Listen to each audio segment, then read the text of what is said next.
नमस्कार विद्यार्थी मित्रांनो,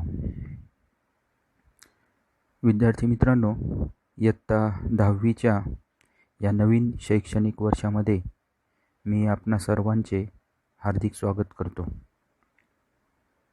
विद्यार्थी मित्रांनो, आज आपण इंग्रजी विषयामधील रायटिंग स्किल या महत्त्वाच्या विषयाकडे वळणार आहोत. इयत्ता 9वीमध्ये तुम्ही रायटिंग स्किलचा बराचसा घटक शिकलेला आहात. इयत्ता 9वीचा आणि 10वीचा रायटिंग स्किलचा पाठ हा एकसारखाच आहे, थोडाफार फरक आहे. परंतु जर आपल्याला रायटिंग स्किलमध्ये चांगले मार्क्स मिळवायचे असतील तर आपल्याला काही गोष्टी माहीत असणं गरजेचं आहे. त्याच्या काही थोड्याफार टेक्निक्स मी तुम्हाला सांगणार आहे. आणि त्याचबरोबर इयत्ता 10वीमध्ये रायटिंग स्किलमध्ये कोणकोणते घटक आहेत ते आपण आता पाहणार आहोत. You know very well that we have the activity sheet for 10th standard. There is a writing skill question. Question number 5A is of letter writing. You know very well that there are two types of letter. One is informal and other is formal. Letter रायटिंगचे दोन प्रकार आहेत, एक informal आणि एक formal. Informal letter किंवा formal letter हे 5 मार्कांसाठी असेल. त्याच्यानंतर क्वेश्चन नंबर 5B हा डायलॉग रायटिंगचा असेल, त्याला ऑर स्पीच रायटिंग असेल. Question number 6A is of information transfer. Information ट्रान्सफरचा प्रश्न अतिशय सोपा असतो. त्याच्यामध्ये व्हर्बल टू नॉन व्हर्बल किंवा नॉन व्हर्बल टू व्हर्बल अशा प्रकारचा प्रश्न असतो. Next is expand the theme. You will be given 4 themes. Out of that you have to write one, but sometimes only one question will be there. म्हणजे expand the theme याच्यामध्ये 4 वेगवेगळे option आहेत. एक प्रश्न तुम्हाला विचारला जाईल. 4 ऑप्शन कोणते आहेत ते पाहूया. त्याच्यामध्ये एक्सपान्शन ऑफ प्रोवर्ब, मॅक्सिम्स, कोटेशन और slogans. Second part is news report, that is called news writing.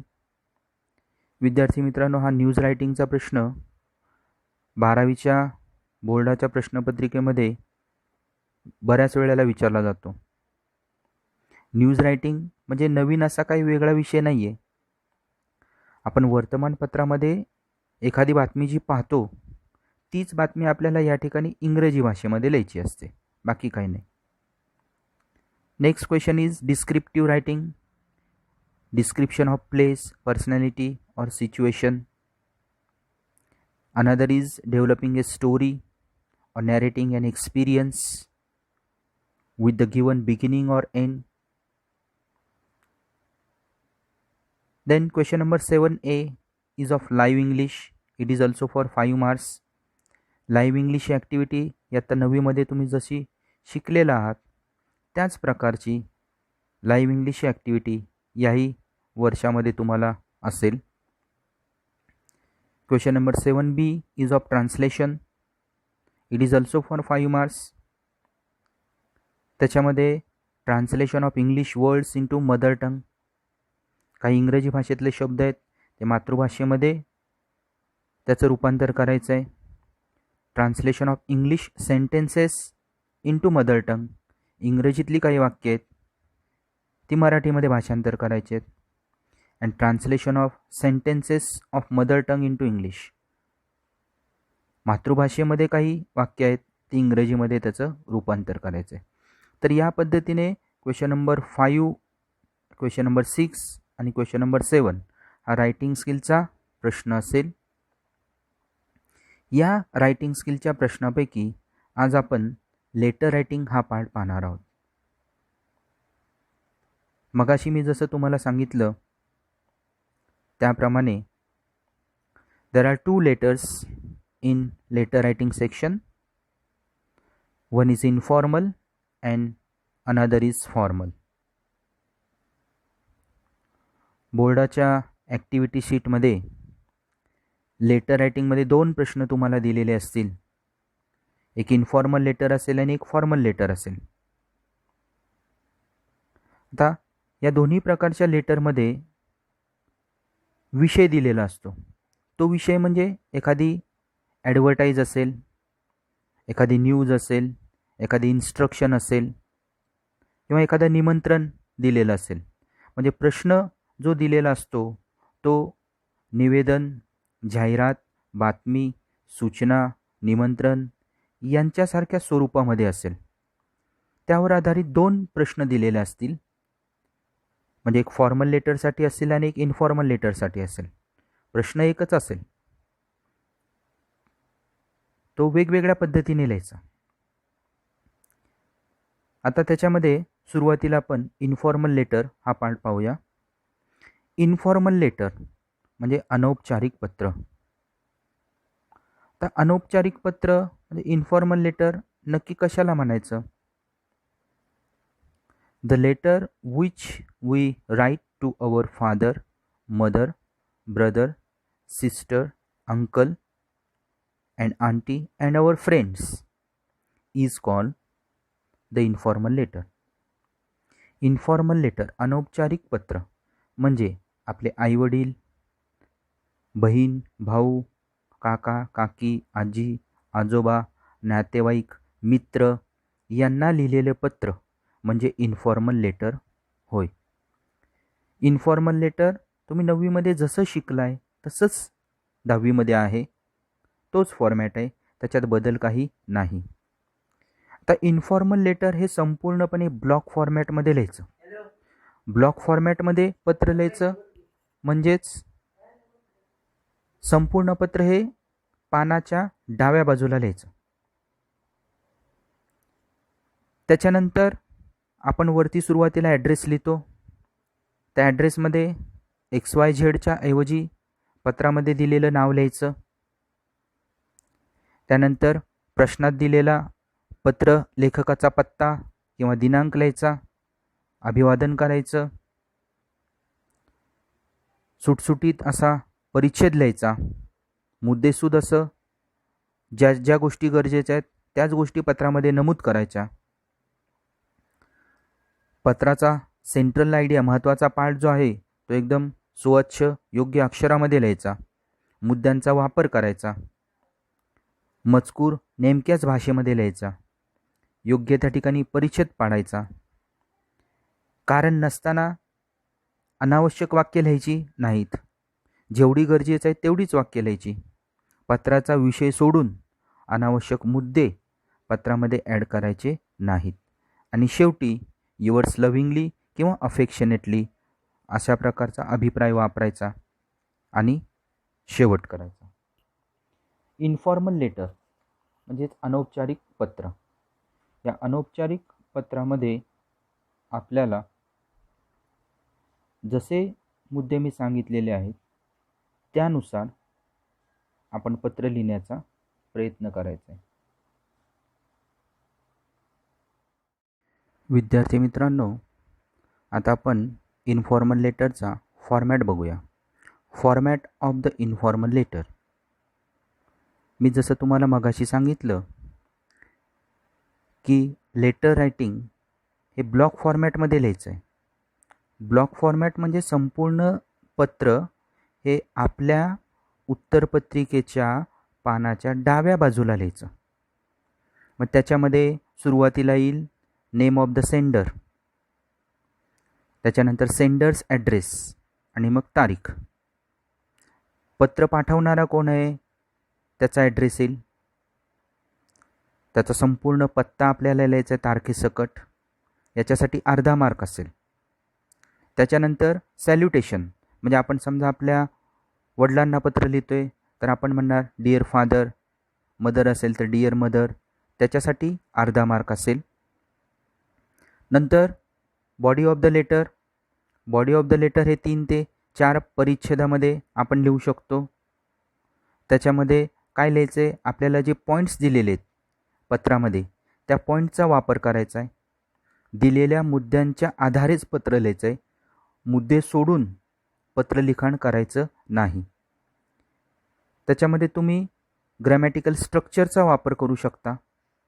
आपलं पत्र चांगलं आणि बरोबर अचूक लिहिण्यासाठी ग्रॅमॅटिकल स्ट्रक्चरचा त्याचबरोबर ग्रामरमधील वाक्यांचा योग्य पद्धतीने वापर करून आपण चांगल्या प्रकारे बॉडी ऑफ द लेटर हे 3 ते 4 परिच्छेदामध्ये लिहू शकतो. आणि शेवटी कॉम्प्लिमेंटरी क्लोज, ज्याच्यामध्ये युअर्स लव्हिंगली, युअर्स अफेक्शनेटली असे शब्द वापरून पत्राचा शेवट करायचा आहे. त्याच्यासाठी अर्धा मार्क असेल. बॉडी ऑफ द लेटरला 2.5 मार्क असेल. त्याचबरोबर करेक्ट युजेस ऑफ ग्रामर, ग्रामरचा योग्य वापर केलेला आहे का, वाक्यरचना तुम्ही लिहिलेली आहे, वाक्य तुम्ही पत्रामध्ये लिहिलेले आहेत पण ती अगदी बरोबर आहेत का, अचूक आहेत का, यासाठी 1 मार्क असेल. अशा रीतीने संपूर्ण पत्र हे 5 मार्कांचं असेल. हे आपण पाहिलं format of the informal letter. त्याच्यामध्ये ॲड्रेस अर्धा मार्काला, सॅल्युटेशन अर्धा मार्काला, बॉडी ऑफ द लेटर 2.5 मार्कांसाठी, कॉम्प्लिमेंटरी क्लोज अर्धा मार्कांना आणि correct use of grammar 1 marks. आता आपण प्रत्यक्षपणे एक इन्फॉर्मल लेटर कसं लिहायचं ते पाहूया प्रश्नांच्या आधारे. प्रश्न आहे, read the following poster about cleanliness week celebrated in Vadgaon village. Write any one of the given letter. 2 प्रश्न दिलेले असतील, त्यापैकी एक प्रश्नाचं उत्तर आपल्याला लिहायचं आहे. एक ॲडव्हर्टाईज आहे आपल्याला, Vadgaon village announces cleanliness week. Cleanliness keeps you healthy. Cleanliness is next to godliness. Period of cleanliness drive 15th September 2019 to 22nd September 2019. Do this. Always use dustbin. Keep your locality clean. Don't spit on roads and walls. Use toilets every day. Plant more trees. He advertise आहे. ॲडव्हर्टाईजचा हा एक प्रश्न आहे आणि प्रत्यक्षात informal letter और formal letter. आता informal लेटरमध्ये काय लिहायचं आहे आपल्याला, A1 आणि A2 2 प्रश्न आहेत. त्यापैकी एक प्रश्न आपण पाहणार आहोत आता इन्फॉर्मल लेटर. इन्फॉर्मल लेटरमध्ये काय लिहायचं आहे, you are Kedar or Kranti More staying at 5 Gulab Niwas at post Vadgaon Ratnagiri 415709. Write a letter to your friend Nitesh, Nikita, telling him or her how you celebrated Cleanliness Week. Make use of the points given in the poster. Also use your own points. आता हा प्रश्न आपल्याला दिलेला आहे की तुम्ही केदार मोरे आहात, तुमचा ॲड्रेस दिलेला आहे, वडगाव रत्नागिरीचा पिनकोड दिलेला आहे आणि पत्र कोणाला लिहायचं आहे, write a letter to your friend, मित्राला लिहायचं आहे किंवा मैत्रिणीला लिहायचं आहे. विषय काय, कशासाठी लिहायचं आहे, telling him how you celebrated cleanliness week. तुम्ही क्लीनलीनेस वीक कसा सेलिब्रेट केला आणि त्यासाठी पॉईंट्सचा वापर करा. Make use of the points given in the poster. Poster म्हणजे इथं वरती हे जे पोस्टर आहे ह्याच्यामध्ये जे पॉईंट दिलेले आहेत त्या पॉईंटचा वापर करून आपल्याला हे पत्र लिहायचं आहे. सगळ्यात महत्त्वाचं विद्यार्थी मित्रांनो, प्रश्नामध्ये आपल्याला दिलेलं असतं पत्र लिहिणाऱ्याचा ॲड्रेस, पत्ता इथं दिलेला आहे, केदार मोरे गुलाब निवास वडगाव रत्नागिरी, हा ॲड्रेस लिहायचा. कोणाला पत्र लिहायचं आहे ते दिलेलं आहे, कशासाठी लिहायचं ते पण दिलेलं आहे. या सगळ्या मुद्द्यांचा वापर करायचा, पोस्टरमधल्या मुद्द्यांचा वापर करायचा आणि मग आपल्याला ते पत्र लिहायचं आहे. तर प्रत्यक्षात आपण पत्र पाहूया. त्याचं उत्तर या ठिकाणी एक सॅम्पल दिलेलं आहे. तरी पण मी तुम्हाला सांगतोय. ॲड्रेस आपल्याला दिलेला आहे, Kedar More 5 Gulab Niwas at post Vadgaon Ratnagiri 415709 28 September 2019. आता ॲड्रेस लिहित असताना तो ॲड्रेस पानाच्या डाव्या बाजूला लिहायचा आणि सगळ्या शब्दांचा वापर एकाच बाजूला करायचा. पहिले लेटर कॅपिटल काढायचं, केदार के कॅपिटल, केदार मोरे खालच्या ओळीला 5, त्याच्या खालच्या ओळीला at A capital, Ratnagiri R capital आणि शेवटी फुल स्टॉप. त्याच्यानंतर पत्र कोणाला लिहायचं आहे आपण? आता या ठिकाणी लिहिले डिअर निकिता, निकिताला पत्र लिहायचं आहे म्हणून dear Nikita D capital comma. Address झाल्यानंतर एक ओळ सोडायची. डिअर निकिता हा शब्द लिहिला की एक ओळ सोडायची. आणि मग हे इन्फॉर्मल लेटर आहे. आता इन्फॉर्मल लेटरमध्ये आपण आपल्या पद्धतीने वाक्यरचना, सुरुवातीचा पॅरेग्राफ आपण आपल्या पद्धतीने लिहू शकतो. इथे दिलेली वाक्य वेगळी आहेत. उदाहरणार्थ मी तुम्हाला सांगतो की समजा एखाद्या मुलाला असं वाटलं की काय नाही, मी माझ्या मैत्रिणीला पत्र लिहितोय, त्याच्यामध्ये तो मुद्दा सुरुवातीचं वाक्य ॲड करेल. I got your letter yesterday, I am very happy to read it, I am fine here, how are you, don't worry about me वगैरे वगैरे. तर ही 3-4 वाक्य आपण सुरुवातीच्या लेटरच्या पहिल्या पॅरेग्राफमध्ये आपण ॲड करू शकतो. नाही केली तरी काय हरकत नाही, केली तरी काय हरकत नाही. आता इथं पत्राच्या सुरुवातीलाच काय दिलेलं आहे बघा वाक्य, no news from you for a long time, म्हणजे खूप दिवसांपासून तुझी काही बातमी कळाली नाही. Let me tell you about cleanliness week at our village. Because of hygienic conditions of our Vadgaon village, ग्राम पंचायत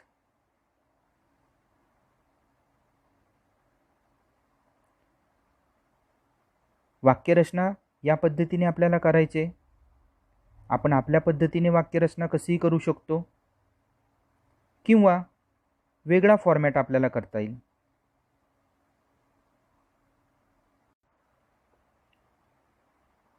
ग्राम पंचायत समिती of Vadgaon village announced cleanliness week and made it a great success. 15 September 2019 to 22nd September 2019 was the period of cleanliness campaign. Entire village celebrated the cleanliness week. Our school also participated. All our students worked wholeheartedly. We cleaned the village with great enthusiasm. Before that, our village was littered with garbage, dust, and dirt. Germs and bacteria flourished, and villagers were suffering from skin diseases and infectious diseases. But now, it is clean and healthy atmosphere everywhere. The villagers are now understood that cleanliness implies personal hygiene as well as the cleanliness of the environment. We explained to them that they should always use dustbins provided by the panchayat and throw the garbage only in the dumping grounds reserved for the purpose. Villagers were advised to always use their toilets every day and not to litter the roads and places with dirt. They were warned not to spit on the roads and walls. The panchayat promised to punish those who make public places dirty. On the last day of the cleanliness week, the villagers pledged to plant more trees to keep the surroundings pleasant, clean, and fresh. The campaign was a great success. The villagers of Vadgaon now understood that cleanliness is certainly next to godliness. I hope you too understand this. With love, your loving friend Kedar More. आता format आपल्याला दिलेला आहे. एक sample म्हणून तुम्हाला एक पत्र मी या ठिकाणी दाखवलेलं आहे की जे लिहिलेलं आहे. पण आपण पत्र लिहित असताना आपण आपल्या पद्धतीने पत्र लिहायचं आहे. आपण आपल्या मनाची वाक्य तयार करायचे. मनाची वाक्य आपण कशी तयार करायची? तर दिलेले जे मुद्दे आहेत त्या मुद्द्यांच्या आधारे आपण वाक्य स्वतः तयार करायचे. तर ती वाक्य बनवायची कशी? त्याचं एक थोडक्यात उदाहरण मी तुम्हाला सांगतो, बारकाईने ऐका. आपण पुन्हा एकदा आपल्या पोस्टरकडे येऊया. पोस्टरमध्ये प्रश्नामध्ये आपल्याला सांगितलंय Vadgaon village announces cleanliness week. Cleanliness keeps you healthy. Cleanliness is next to godliness. Period of cleanliness drive हा दिलेला आहे. डू धिस या गोष्टी दिलेल्या आहेत. आता आपल्याला पत्र कोणाला लिहायचं आहे? आपण लिहिलेलं आहे निकिता. डिअर निकिता. मगाशी सांगितलं त्यानुसार सुरुवातीची तुम्ही वाक्य लिहिली. हाय Nikita, I got your letter yesterday. I am very happy to read it. I am fine here. Don't worry about me.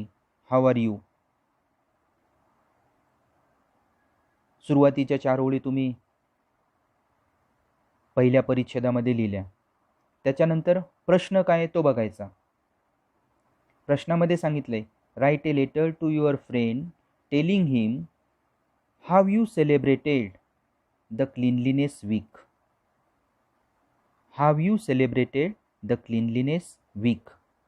तुम्ही क्लीनलीनेस वीक कसा सेलिब्रेट केला ते सांगायचं. मग हे जे वाक्य आहे ते तुम्ही आपण डायरेक्ट या ठिकाणी सांगू शकतो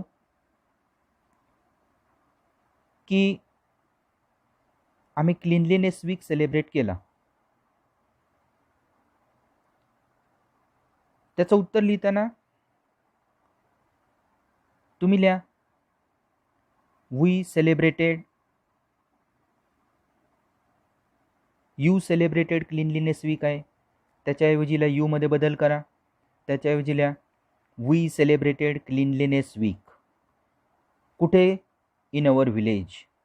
we celebrated cleanliness week in our village. Ratnagiri. रत्नागिरीमध्ये आम्ही क्लीनलीनेस वीक सेलिब्रेट केला. क्लीनलीनेस वीक केव्हा सेलिब्रेट केला? वाक्य वाढवायचं म्हटलं तर आपण वाढवू शकतो. मग केव्हा सेलिब्रेट केला म्हणायचं तर तुम्ही म्हणू शकता the period of cleanliness drive is 15 September 2019 to 22 September 2019. ते मुद्दे आपण ॲड केले, त्याच्यामध्ये 2 वाक्य बनवली आपण आपल्या मनाने. त्या वाक्य कशी बनवली तुम्हाला कळलं का? प्रश्नातली काही शब्द घेतले, स्वतःचे काही शब्द टाकले आणि आपण वाक्य बनवलं. त्याच्यानंतर अजून तुम्हाला वाटलं की लिहायचं आहे that we have decided to celebrate the cleanliness week because cleanliness keeps you healthy. Cleanliness is next to godliness. हे पॉईंट जे दिलेत त्याच पॉईंटच्या आधारे आपण वाक्य बनवायचं. अजून एखाद्या मुलाला वाटलं की आले आपण आपल्या पद्धतीने वेगळे मुद्दे टाकून वाक्य बनवू शकतो तर तो त्या पद्धतीने वाक्य बनवू शकतो, काहीच अडचण नाही. त्याच्यानंतर दुसरे पॉईंट्स आहेत आपल्याला दिलेले या ठिकाणी. Do this. काय करायचं आहे? इथे पॉईंट दिलेले आहे. पहिला पॉईंट आहे ऑलवेज यूज डस्टबिन. डस्टबिनचा वापर करा. आपण सांगतोय लोकांना वाक्य बनवताना काय करायचं आहे? We told the people that use dustbin. Don't throw the garbage anywhere. Please throw the garbage only in the dustbin. एका पॉईंटची 2 वाक्य बनवली. दुसरा पॉईंट आहे कीप युअर लोकॅलिटी क्लीन. वाक्य बनवायचं आहे आपल्याला. आपण असं म्हणू शकतो we suggest the people keep our locality very clean. किंवा असं म्हणू शकतो it is our duty that we must clean our surrounding. हा दुसरा पॉईंट झाला. तिसरा पॉईंट आहे don't spit on roads and walls. We warn the people don't spit on roads and walls. आपण आपल्या मनाने वाक्य बनवलं. जर आपल्याला वाक्य बनवता येत असेल तर रायटिंग स्किलचा कोणताही प्रश्न आपल्याला अवघड जाणार नाही. पुढचा पॉईंट आहे, use toilets every day. We told the people, वाक्य असं आपण बनवू शकतो. We told the people that use toilets every day. Last point, plant more and more trees. We suggest people to plant more and more trees. तर या पद्धतीने हे दिलेले 5 पॉईंट, वरती दिलेला प्रश्न, काही शब्द, पोस्टरमधले काही पॉईंट्स, या सगळ्यांचा वापर करून आपण बॉडी ऑफ द लेटर लिहिला. बॉडी ऑफ द लेटर लिहिल्यानंतर एंड ऑफ द लेटर, शेवटचा परिच्छेद की ज्याच्यामध्ये तुम्ही लिहू शकता. आपण मैत्रिणीला पत्र लिहितोय, मग त्याच्यामध्ये शेवटचा परिच्छेद आपण असा लिहू शकतो, how is your father, how is your mother, how is your uncle and aunty, how is your dear brother and sister, how is my granny and grandpa, love to all, convey my best regards to all, and yours lovingly, आणि आपलं नाव. तर या पद्धतीने आपण informal letter दिलेल्या पॉईंट्सच्या आधारे, दिलेल्या मुद्द्याच्या आधारे लिहायचे. एक गोष्ट विद्यार्थी मित्रांनो तुम्ही नेहमी लक्षात ठेवा की जर आपल्याला वाक्य बनवता येत असेल इंग्रजीमध्ये, तर रायटिंग स्किलचा कोणताही प्रश्न आपल्याला अवघड वाटणार नाही. ते एकदम सहजगत्या आपल्याला जमेल. आणि सगळ्यात महत्त्वाचं, इंग्रजीचं वाक्य बनवत असताना subject plus verb plus object या कन्स्ट्रक्शनचा वापर करायचा आणि मग वाक्य बनवायची. छोटी छोटी वाक्य बनवा. मोठी वाक्य बनवायला गेला की चुका होतील, म्हणून जेवढं छोटं वाक्य तेवढ्या चुका कमी, तेवढं मोठं वाक्य तेवढ्या चुका जास्त. छोटी वाक्य बनवा, करेक्ट वाक्य बनवा. मला वाटते इन्फॉर्मल लेटरमध्ये कोणाला काही शंका नसाव्यात. जर इन्फॉर्मल लेटरचा एखादा पार्ट तुम्हाला कळालेला नसेल तर नक्की मला मेसेज करा. तुमच्या शंकांचं निरसन मी नक्कीच करेन. Thank you very much.